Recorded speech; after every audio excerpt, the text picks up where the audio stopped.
Good afternoon, and welcome to the webinar, the Demonstrated Success Webinar Overview and Tips for Implementation of Lucy Calkins Units of Studies. I'm not sure everyone's here yet, but I think we'll still get started. Looks like a few people have not logged on yet. I hope everyone can hear me. I'd love for people to type in where it says questions if you can hear me. Obviously, if I said if you can't hear me, so I've done that before and you couldn't hear me, they didn't answer. So if you can hear me, if you could just type in yes in the question area. Okay, thank you. Some people can hear. Yep, more people. Okay, great. It sounds like everybody can hear. And you can see the screen, I'm pretty sure. I am here today with Sarah Gallagher, and I'm Ann Mordecai. I never even said that, did I? My name is Ann Mordecai. I'm here with Sarah. She's going to be running the webinar. She has been an educator for 20 years. She taught in Boston schools for 13 years. During that time, she was able to assist in creating writing units, writing curriculum for K through 5.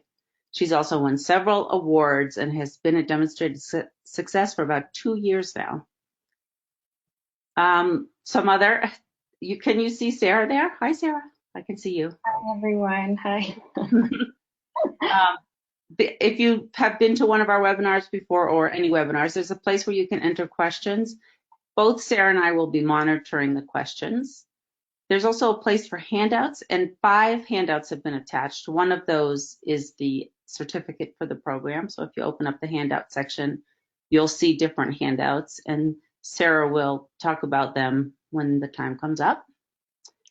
And I think we are ready to go. So Awesome. Please ask questions anytime. Okay, thank you, Ann. All right, so let's get started. Welcome, everyone.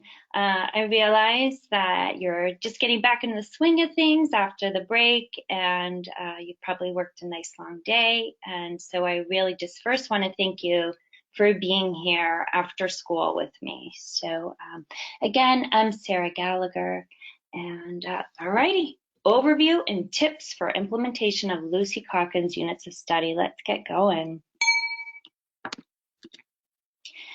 So you can see today's objectives. I really hope that you leave this hour with some knowledge and tools to effectively implement the writing workshop model. I would love for you to be able to walk away understanding the different components of units of study and strategies to build a solid foundation around writing instruction. Again, Ann mentioned that there are several handouts that are accessible to you, and I would love for you to be able to walk away with a toolbox of items for one, unpacking this curriculum if this is new to you, this program. Also some mentor texts that can help supplement units of study. Also resources around suggested sequencing, and finally resources around conferring with your students.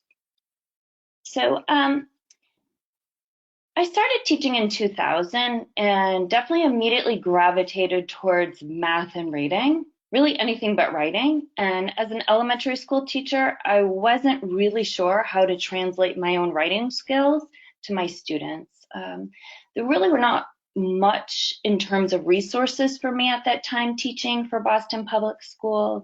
And as a result of my lack of skill, knowledge, confidence really in writing, my students repeatedly lacked in that too. Around 2005 came Lucy Calkins, the first version of units of study, and all Boston Public School teachers were trained in Lucy. And I have to be very, very honest and transparent, I was very overwhelmed. This program, if you're in it now, you know is very narrative rich. And again, it's pretty intimidating. Through professional development, trial and error, I began to really love teaching writing. The main reason for that is I started to see the passion that my students had. I saw my students talking outside of writing time during the day about pieces of their own writing, ideas, connections, that they started to make with each other just by sharing their own lives and stories. And so for this reason, I'm very excited to dive into Writing Workshop and Lucy Calkins with you today. So again, I mentioned the goals and the resources. Please let me know at any point at the end of the webinar. I'm going to attach my email. So if you have any questions or you want any further resources, definitely let me know. So Lucy, she has many wonderful quotes. So I chose this one. She really has a plethora of words of wisdom, but this one really resonates with me. As mentioned, I was first to allow writing time to go by the wayside due to lack of my own skill and confidence. So we know that research is really showing us that writing is at the heart of learning and success across the curriculum. We have all had a number of years to adjust to Common Core standards, and now we know we really have to give equal attention to both reading and writing. Our students are now able to show knowledge through writing. We must give our students this explicit instruction. We have to value and protect writing workshop time.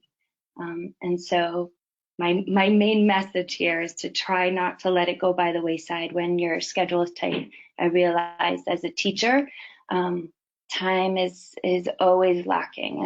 And I know for me personally, writing was the first to go. So I want to give you just a moment to read another quote from Lucy Calkins.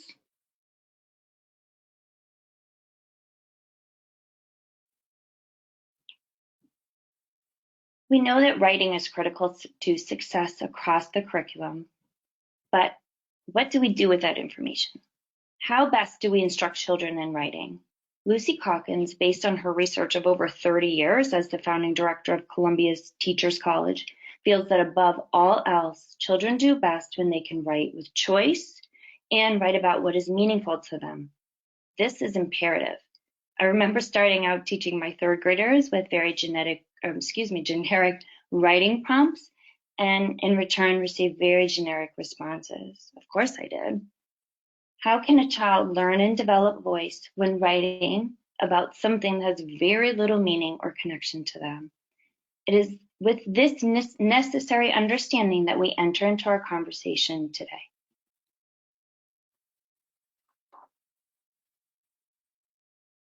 We know that our students must have choice in their topics, but it's also important that we see developing writing stamina as just as important as developing reading stamina. When teaching Reader's Workshop, I would always work on developing my students' ability to read independently for longer and longer chunks periods of time. Just in reading, students need to be given this time and the skill of attending to writing that must be developed.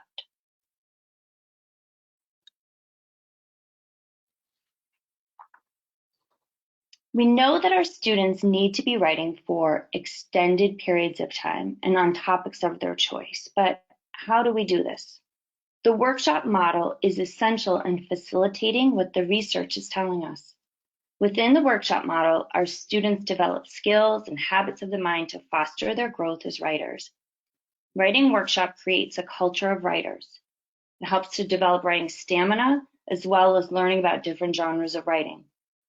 I also want to bring to your attention the third bullet around grammar and mechanics.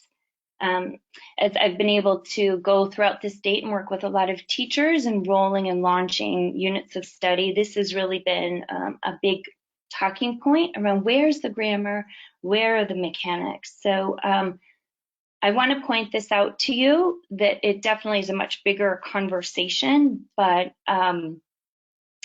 it's in there, and I'll get a little bit when we talk more about the components of units of study. I'll talk about where you can find a lot of that. So I just wanted to make sure I pointed that out to you. And the other piece too is that teaching grammar and mechanics in isolation really doesn't result in the transference of knowledge. And so units of study really does have these components embedded in the program. So again, my email will be at the end. Reach out to me if you have any questions or need some help in really figuring out how units of study is addressing these grammar standards. So let's go ahead and actually look at the components of writing workshop.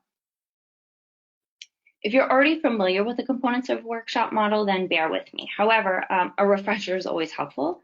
And the components of workshop model for Lucy Calkins are slightly different than a traditional writer's workshop model. We always start out the mini lesson. We start with the mini lesson. And within that mini lesson, there are 4 sections. There's the connection, the teaching, the active engagement, and the link. Following the mini lesson is the student's time to try a skill or craft that was taught. I've given suggested times for each component, but as the year progresses, I do feel as though that those times do change. I try again to increase that independent writing time, and these times will look different depending on the grade level that you teach.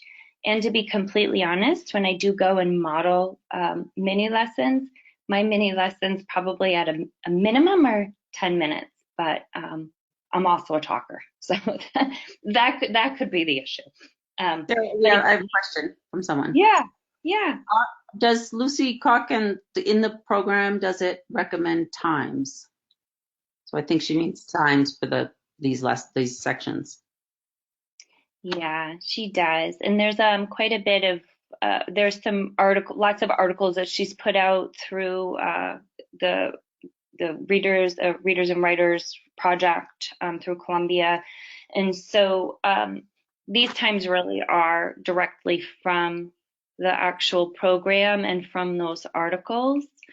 There's again 30 years of research around the structure of this and why there's certain times allotted.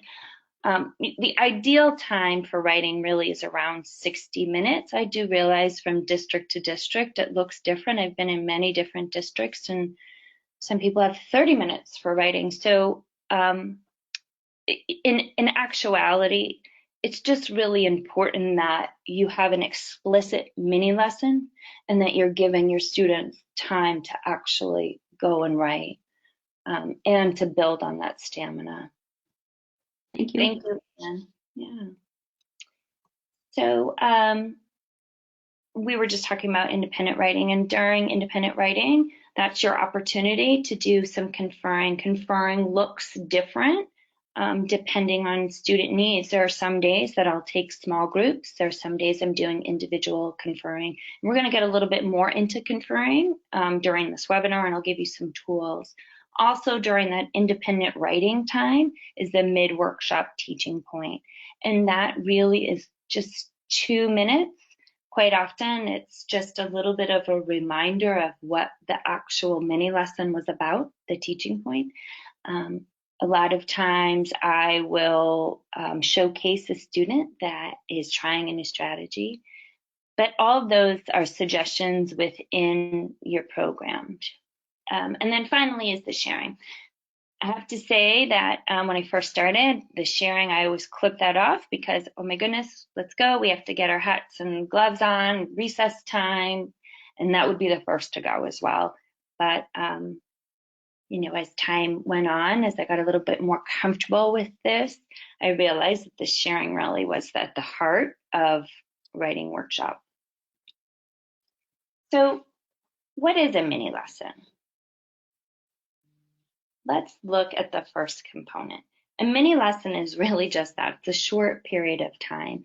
And within that, say, 10 minute, I've been known to go to 12 minutes. Don't beat yourself up if you've gone a little bit over 10 minutes. But during that short period of time, there are 4 components within a mini lesson. The first is the connection, and that's really where you're accessing your students' prior knowledge. Yesterday, remember when we talked about Owl Moon and looked at how Jane Yolen used imagery in her writing, for example. The next component of a mini lesson is the actual teaching. And this is where you are demonstrating through your own writing or using a mentor text or using student writing. But this is the actual teaching and demonstration of what the teaching point is. Following that is the active involvement. And that's an opportunity for students to actually practice whatever craft or strategy or skill that you've just discussed. And then finally, the link. And the link is really where it brings the mini lesson to a close and lets the students know, okay, today, this is what we learned. We learned that great writers do X. So these are the 4 components of a mini lesson. What I'd like to do now is just give you a very quick opportunity to look at a video and to just take stock in this mini lesson and notice those 4 components, the connection, the teaching, the active involvement, and the link.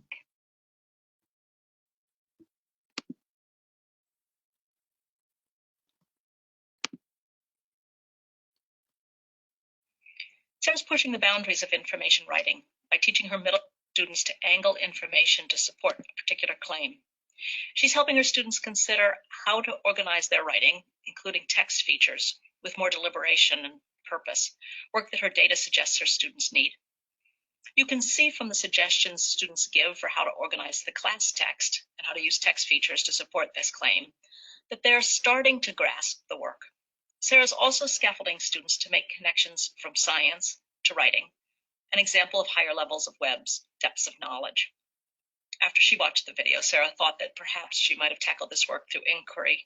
She had thought that it would be challenging and would need some modeling, but she feels now that next time she could probably push her students to work at a higher cognitive level.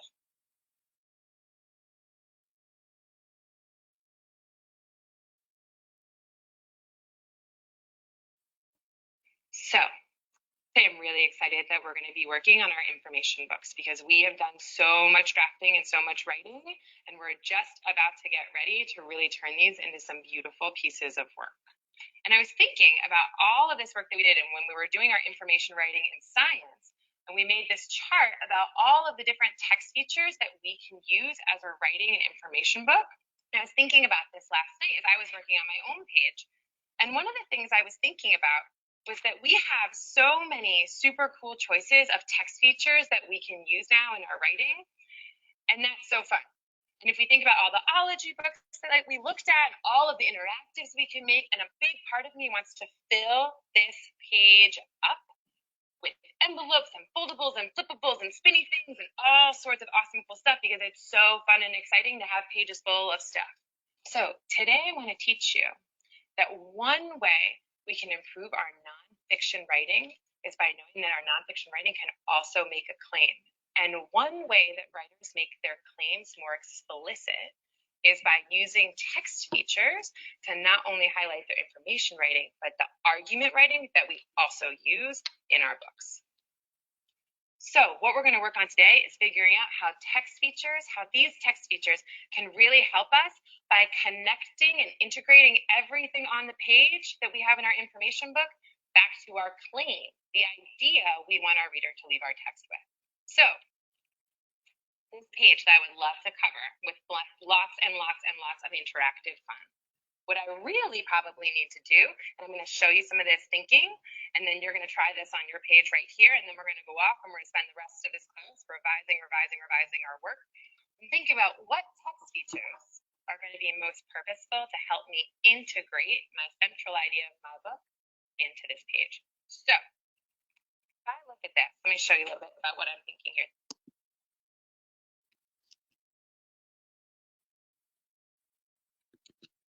Okay, so I'm just going to stop there. For the rest of the video, I'll make sure you have access to this webinar and all the slides and the video. But you can see that Sarah begins, and as she begins, she hooks the students in by reminding the students of all of the work they've already completed on text features. And that's the connection component. The teaching component is when Sarah explicitly explains that they're going to learn how to use text features to synthesize and support a claim in information writing. And as the lesson progresses, Sarah will ask her students to turn and talk about how to integrate text features into their claim.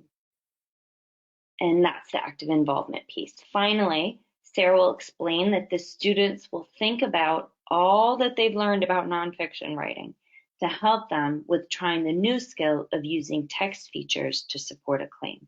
And that's how she ends with her link.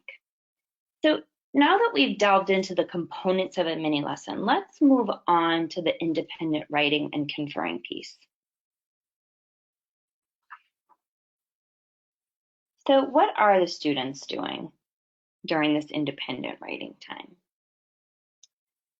So once they've been given a new teaching point, it's their time to write and try it.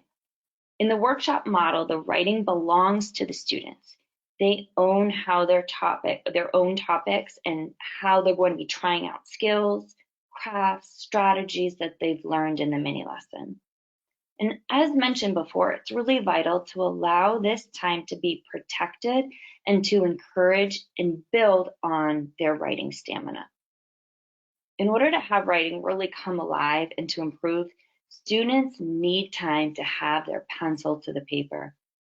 And as a reminder, with the units of study, Lucy recommends that students K through 2 have writing folders, and 3rd grade and older use a writer's notebook. So that's important during that independent writing time, that the K through 2, they are using folders and loose papers, creating booklets, and 3 and older, 3rd grade and older, are in their writer's notebooks. I found as a teacher of 3rd grade, I had my students plant their seeds, create drafts, brainstorm, list, etc. in their writer's notebook, but I also provided a writer's folder to house important resources such as lists of high frequency words, copies of mini anchor charts that we had used and created as a class. Also in the folder, I had a section for the students to record the titles of their stories they created, as well as the date. They're really extensive resources that you can use to support students. And I would encourage you to go to heinemann.com. If you have your kit, make sure you register, because there's tons and tons of resources that you can add to those folders, more than even what I'm suggesting here. Sarah, Yeah. we have a question. Awesome. Does the program explain what the writers folders, not the folders, it says folders, for 3 to 5, was that folders, look like? Question mark, or do you buy them?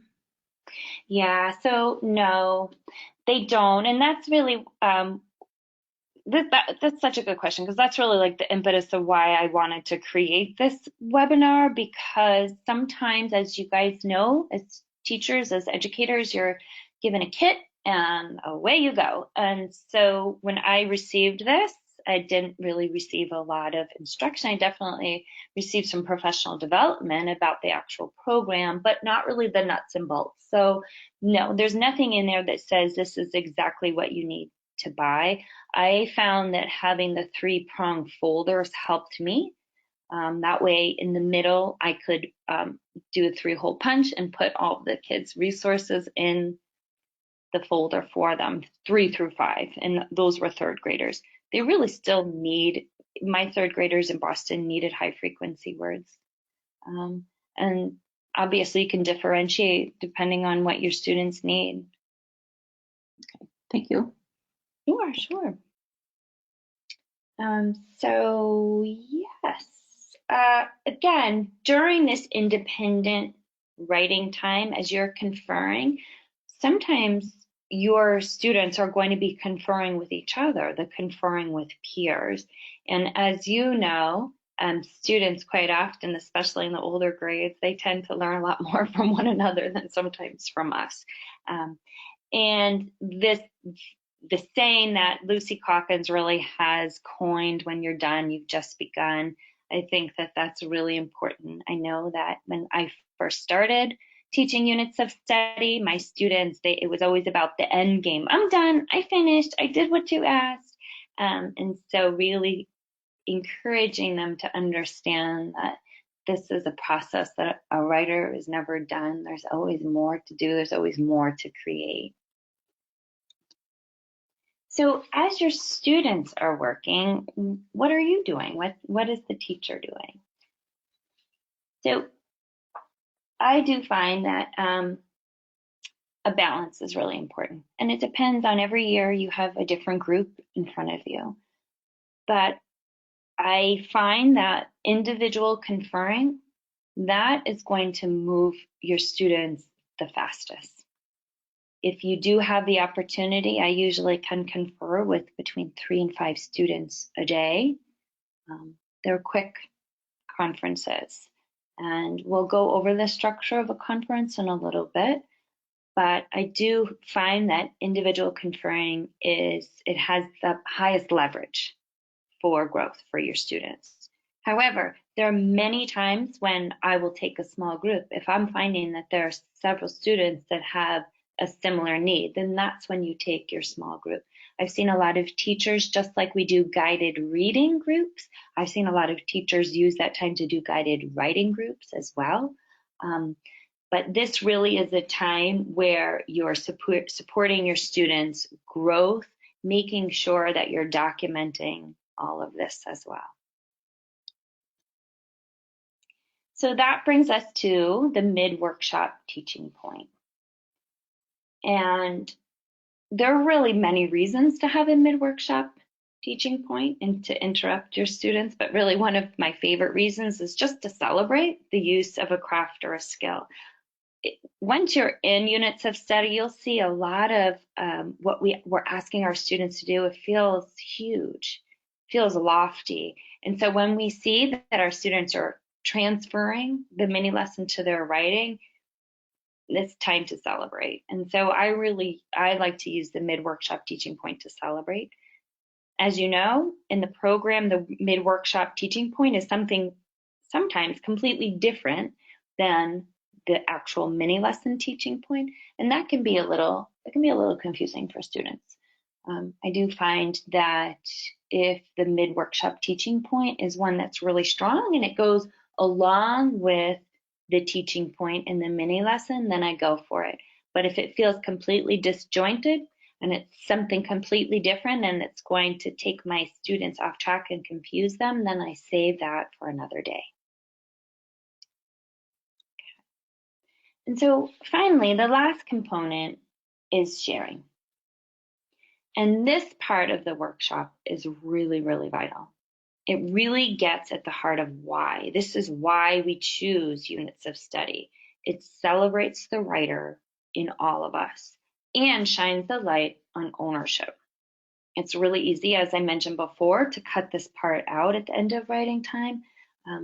But I would encourage you to really try to make time, even if it's not directly after writing, even if it's you have an opportunity during your morning meeting or some point during the day to shine a light on some of your students' writing, it will have tremendous impact and have motivation for them. It also builds a community, builds a love of writing. It's just a really invaluable time for your students. So that brings me to publishing. Ralph Peterson, he's the author of Life in a Crowded Place. I think that he said it best when he explained that celebrations contribute to our sense of belonging by helping us learn to focus on others and their achievements rather than just our own. And the gallery wall of writing you create today is an announcement to the world. Look, here we're all authors. So at the end of your first unit, at the end of your spiral, there'll be a publishing celebration. The very first celebration should really focus on the transformation of your students into actual writers. It's so important that their published pieces are not corrected. They don't have to be perfect. I know that was hard for me too. But at this point, your students have gone through the writing process and their pieces are as beautiful and as great as they're going to be for them. And I like to tell my students that they're the boss of their writing, and I really want to encourage them that they own that, and I don't necessarily need to perfect that. So I can give you definitely some different options of celebrations, but One of my favorites in the beginning of the year is just to have my students break up into 4 corners of the room and invite younger grades in, a younger class in, and the students just get to sit and listen to my students' pieces. And it's just really neat to see, say, first graders be in awe of third grade writing. And it also inspires little ones too. So let's talk about the portfolio. After your publishing party, it's important to showcase the writing pieces around the classroom. But once they're taken down, I always added to my students' portfolio. Not all teachers do this. You certainly don't have to. I really liked this system. At my school, we had to have records for our CUNE folders. And I really loved being able to accumulate these writing pieces throughout the year so that my students at the end, they really could see their growth from the beginning of the year to the end. And it was just very motivating for them. And really, again, going back to this idea that they're writers, they saw themselves as writers. So let's talk about Writers' Workshop procedures. Now that we're pretty comfortable with all the components of the workshop, let's get into the logistics. So before launching, think about all of these procedures and decide how you would like to proceed. I would say be very explicit in how you teach your students in the beginning of the year, and I'm sure you'll find you'll need to reteach throughout the year. My message here is whatever procedures you choose in your classroom, they should really reflect the philosophy of ownership. And Lucy Calkins is so clear in her desire to have the children own their work and their work ethic. So if, for example, you're teaching first grade, let them staple their books together. Procedures should reflect the values of ownership and pride. So let's talk about the writer's notebook and the folder. For students grade 3 and above, the use of the notebook is crucial. The notebook acts as an invitation to students to compose their thoughts and ideas. Ralph Fletcher said it best when he compares the writer's notebook to a ditch he dug near the edge of the woods when he was a young boy. The next morning, he discovered his ditch crawling with a number of small creatures, frogs, toads, and even a turtle. A writer's notebook is similar to that ditch, an empty space you dig in your busy life, a space that you'll fill up with all sorts of fascinating little creatures. And with the notebook, students can really, in theory, take it with them through the day, jot down ideas, observations, really anything at any time. This concept really fosters ownership as a writer and develops the increase in writing stamina. Some of the ideas that I provided on possible topics are just that, but Lucy Calkins does an excellent job with many lessons on helping students have faith in their ability to find stories that matter to them. And with the folders, I know that some teachers have their students write in notebooks. There's nothing wrong with writing in a notebook, of course, but I do feel as though young students, K through 2, better understand the purpose of writing when they use loose paper and folders. When children come to school, most of them know what a book is. Presenting the concept of writing workshop as a time to make books connects with children's prior knowledge and prior experiences. It also helps them understand why we're asking them to write. A notebook does resemble a book, but if we ask students to fill it up with multiple stories and pieces, it doesn't have the same book feel, where there's a clear physical beginning and end for our younger K through 2 students. I've also found that using single sheets of paper and stapling loose paper into books is just more practical. Kindergarten and first grade students can easily become confused when stories are working on accidentally skip pages and so on. Also, if you staple books, it's much easier for students to add in an extra page in the middle of their story. Or if a child wants to abandon a story, come back to it later, she can quickly grab a new book without having to worry about leaving space in a notebook to finish the original story. And finally, when a student wants to bring a book home to share with family members, he or she can do so without having to take and risk losing an entire writer's notebook. Finished pieces of writing can be placed in the classroom library or displayed in the hallway rather than being forever trapped inside a notebook. Notebooks can definitely be useful in other situations, but for primary grades, I really feel as though loose paper and folders are your best option. And so just here is a little visual for you to encourage you for teachers 3 through 5 or 3 through 8 to have your students personalize and decorate their writer's notebook. And I also encourage you to have a writer's notebook and to decorate your own. So let's also talk about some toolboxes and mini offices. Here's some further items to consider prepping before you start writing workshop. Once you have the notebooks and the folders established, consider creating a writer's toolbox or another location that can house all the essential materials for writing workshop. Another option is a writing mini office. This resource is great to house at each table for your students to access. Also, side note, the mini office concept can be used for other subjects too. I did find that using mini offices was really handy in my own classroom for math workshop. So now that we've been able to delve into the logistics of the materials you'll need, let's move on to a suggested sequence for units of study. You can access the suggested sequence of units of study on the Teachers College website. And as mentioned, Lucy Calkins is the founding director at Columbia Teachers College. You can also access many resources and articles at readingandwritingproject.org. I've just included just a sampling of the sequence, but this resource is in the handouts from today's webinar.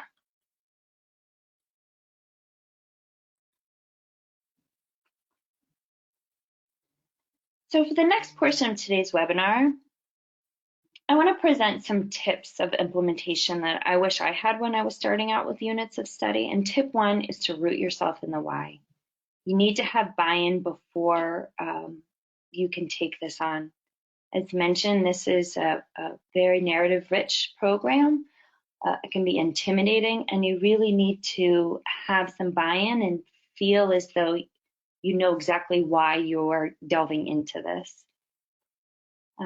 I do think that as a team and as a school, everyone needs to know the why of writing workshop. And as we started this afternoon, I spoke of the power of writing and its impact on all other subject areas. I know that today may not grab your full buy-in, but I do suggest reading chapter 1 of a guide to Common Core writing workshop. And Lucy Calkins does a really, really nice job of explaining some of the shifts from writing in the Common Core standards and uses those shifts to really drive home how important writing instruction is in the classroom and throughout the school. If possible, read chapter 1 with your team or whoever is embarking on this journey with you. Definitely read it. It will root you in the why. One of the concepts we discussed as a school team when I was teaching in Boston was the idea of protecting our writing time. And there were times I felt like I didn't protect my writing time in the same way that I would protect math, reading, science, social studies. What I mean to say is that when there are interruptions, I was far more likely to bump writing and make sure that I got onto other subjects. So as a school, we talked about making a school rule, something along the lines of, I will commit to direct instruction writing just as often as I have direct instruction in math and reading. And in that way, I was able to really move my writing up on the list and make sure I protected that writing time. So tip number 2, have a common bar of excellence. In the second edition of Units of Study, the Writing Pathways is a lifeline. Within writing pathways are grade level learning progressions, performance assessment prompts, rubrics, student checklists, leveled student writing samples. As someone who taught the first edition, I can tell you that creating all of these things on my own and also with colleagues was very labor intensive. I'm not even entirely sure that our assessments or rubrics were really truly calibrated. I can tell you though that there's nothing that can really replace writing samples from years past. So even though Lucy Calkins does have some wonderful samples, student samples, I would encourage you to just pocket away some of your students' writing so you can use it year over year as examples of beautiful writing or examples of using a certain craft or technique that you've taught a mini lesson on. So the learning progressions, I want to say this, that they're an amazing tool to see where your students were last year or really what they should have acquired last year, and also to be able to prepare them for where they need to go in the following year for next year. So using units of study should be a school-wide initiative to really allow for a common bar of excellence. But even if you're embarking on this solo, these tools will make your life a lot easier. Definitely use the writing pathways. Okay, tip number 3. Use the online resources. I know that I've mentioned a few times about the Heinemann website, but speaking from someone who did not have this at first, the website is a wealth of resources. If you have not registered your kit, please do so. On the website, you can access mini anchor charts, multiple options of writing workshop paper. As I previously mentioned, all of the writing pathways resources are also on the website. I also suggest watching the video for each grade level. Don't just watch your own grade level. There's an hour-long video for each grade level that Lucy Calkins gives that really helps to understand the breadth of work at every grade level. So tip number 4. If you're about to embark on launching units of study, then this is a good suggestion for you for unpacking the units. So again, all these tips would have been very, very helpful for me as I started out with the second edition of units of study. And this tip really is, I think, in an ideal world in a school, this could be done with the program over the summer prior to launching with a grade level team. And so for each unit, I would suggest start by exploring the book with post-it notes. Notice the narrative nature of the text. This is a very large reason why educators can get overwhelmed by Lucy Calkins, but you will start to notice a pattern on how the lessons are structured, and over time the narrative nature will not be as overwhelming. Within the inside cover of each unit, there are bends of the unit. There are 3 or 4 bends that follow a similar pattern of I do, we do, you do, or that gradual release. And even if you're running out of time within a bend, try not to skip, if you're running out of time within a spiral, try not to skip the last bend, because that's that ownership piece. I want to keep going back to this philosophy, this idea of student ownership. And so that third or last bend is really where the ownership happens. Also, as you peruse, notice the teacher tips as well. I know that we've already discussed the importance of reading chapter 1 of the Guide to Common Core Writing workshop, but this is a great way to start your team as you unpack this curriculum. Also, some non-negotiables, I would say, as a team, definitely highlight important information as you go. Reading the table of contents, the welcome to the unit, the first 2 pages of this session, and the mini lesson. The best way to tackle all of this is to really break up into groups and have each group be responsible for a bend in the unit. And when you read through all these non-negotiables I've listed here, you'll be able to detract the big idea, the teaching points for each session and bend. And each group can then bring back their big ideas and teaching points to share with the group. Teacher jigsawing, as I like to call it. I provided an organizer for you. It's called Boxes and Bullets, so that you and your team can go ahead and look through each spiral, break it up by session and bend, and try to find those big ideas. And this is just an example of the work that was done around a 4th grade unit. And you can see it's broken up into the whole unit big ideas and the big ideas for each bend, and then further parsed down by the session. This is an example of an organizer that a team can use to dissect each unit.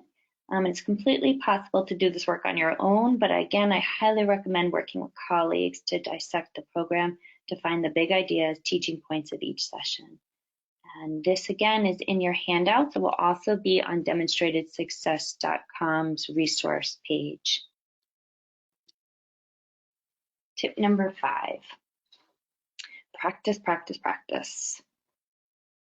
As I started out, I was lucky to have a reading coach and a literacy coach that modeled many lessons for me. I was able to tailor the lessons for my students. However, even after observing, having conversations around the lessons, I really should have allowed time to practice what I was going to say and not just parrot back what I heard from my coach or read verbatim from the spiral. And if you're in the spiral now, and maybe this is your first year and you're reading through, and Lucy Calkins is talking about giving an example of how she went to New York City this past weekend. As you know, if you're going to read it verbatim, it makes it tricky. Your kids know you. And so I definitely suggest personalizing and then practicing. So again, I really should have been able to practice and try this out. I don't know, practice in front of a mirror, in front of your dog, from your husband, wife, your children, but definitely just practice. Because of the narrative nature, it's essential to practice each mini lesson before you bring it to your students. You'll find that areas you're unclear of, you'll find topics that maybe you need to do more digging into because you don't feel that comfortable teaching it. You'll also get a feel for the flow and timing.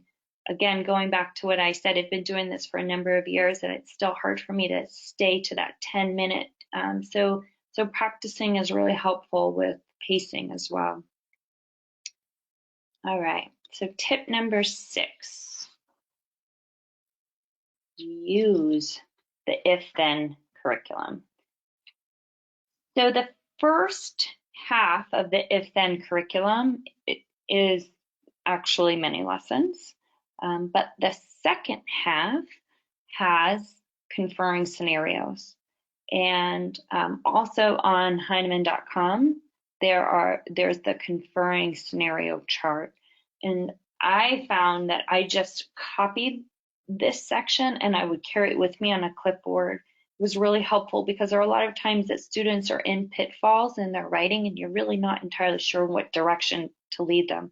So, you know, for instance, if a writer elaborates by adding fact upon fact, then Lucy Calkins gives a solution for that. Or if a writer chooses ideas about which he or she has little expertise on or has difficulty researching, there's a suggestion for that.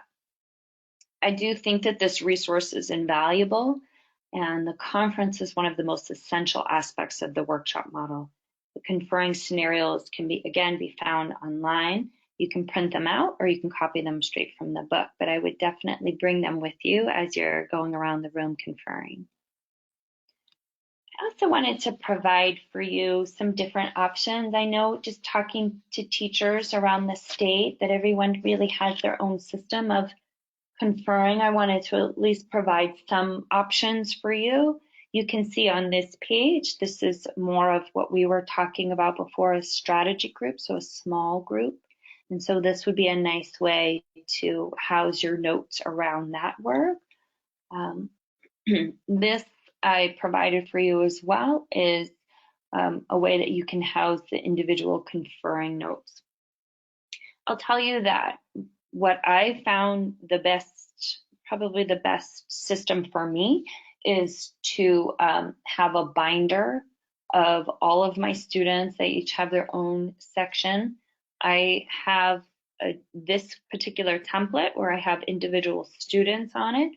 I keep very brief notes on our conversations during our conference. I quickly transfer it to Post-it notes and then take those Post-it notes and put it into the binder. And why do I do that? One, because having a template like this gives me a nice snapshot of the whole class, so I can quickly identify areas of need and areas of strength. And then further, when I take it and put it on the Post-it and put it in each individual student section, then I can see patterns over time for individuals. So that's a system that I have found successful, but conferring is behemoth and it's huge. And please reach out if you have any questions, if you need more resources. I could go on and on and on about conferring. So tip number 8, use mentor texts. We all know that really at any age, students just love read alouds, and there's really no better way for students to become authors than to expose them to real authors' work. And I would say that Lucy does a nice job of choosing some classic mentor texts that can really hit home her teaching points. But I also want to give you this resource that can help supplement, because usually in each unit there's maybe only 2 or so mentor texts. So this is also in the handouts, and I like how this is organized. I realize we're almost out of time, so I'm gonna keep buzzing on here. But here is tip number 9, do the work the kids will do. So I have found in my experience that actually doing the work, trying the skill or the craft out in my own writing has been very valuable. First, it's fun. I just happen to like writing. But second, I don't think that I could really digest all of these sessions without trying them out myself. And you do realize how labor intensive and how cognitively difficult some of these things are. And so I would suggest trying to do your own writing and try out these strategies yourself and share with the kids. And it also allowed for me to see where pitfalls might be. All right, so here is our last tip, tip number 10, create a culture of writers. So writing workshop is not just about learning necessary writing skills. There's some real life lessons in creating a classroom that promotes the idea that we are all writers. If you can create a classroom where kids feel safe to share their life stories and their ideas, you'll not only see the writing change, but you'll see the ethos of your classroom change. And how do you create such a culture? I don't really have all of the answers on this one. But I do know that being a part of the writing and sharing of my own life stories opened a door up to allow others to share. And I tried to have the message that you all are writers, you all are authors. And in every decision that I made, down to what paper I chose or if my kids were going to staple or not, I wanted to make sure that it housed that message, that ownership, that we are all writers and that I value them as writers. And that ownership of writing and the sense that we're all in this together really was the magic glue that held it together. So that will conclude today's webinar on Lucy Calkins' Units of Study. And if there are any other questions, I'm so happy to answer them now. If you think of anything, please reach out to us at Demonstrated Success. And if there's any, yes. We can unmute you now if you want to ask a question. We can't unmute people during the webinar because it gets very loud. But if you stay on, we'll stay on and we can unmute you and you can ask some questions. That would be great, because sometimes talking into the abyss is tough. Like I would love to talk to people. No. I know. So definitely hang on if you have any questions. And are you all set, Sarah? I am. That concludes for today. And I really appreciate everyone's time. Happy writing. Good luck to you all. And thank you for attending. And we will stay on for a few minutes to see if there are any questions. And otherwise, see you next time. Awesome.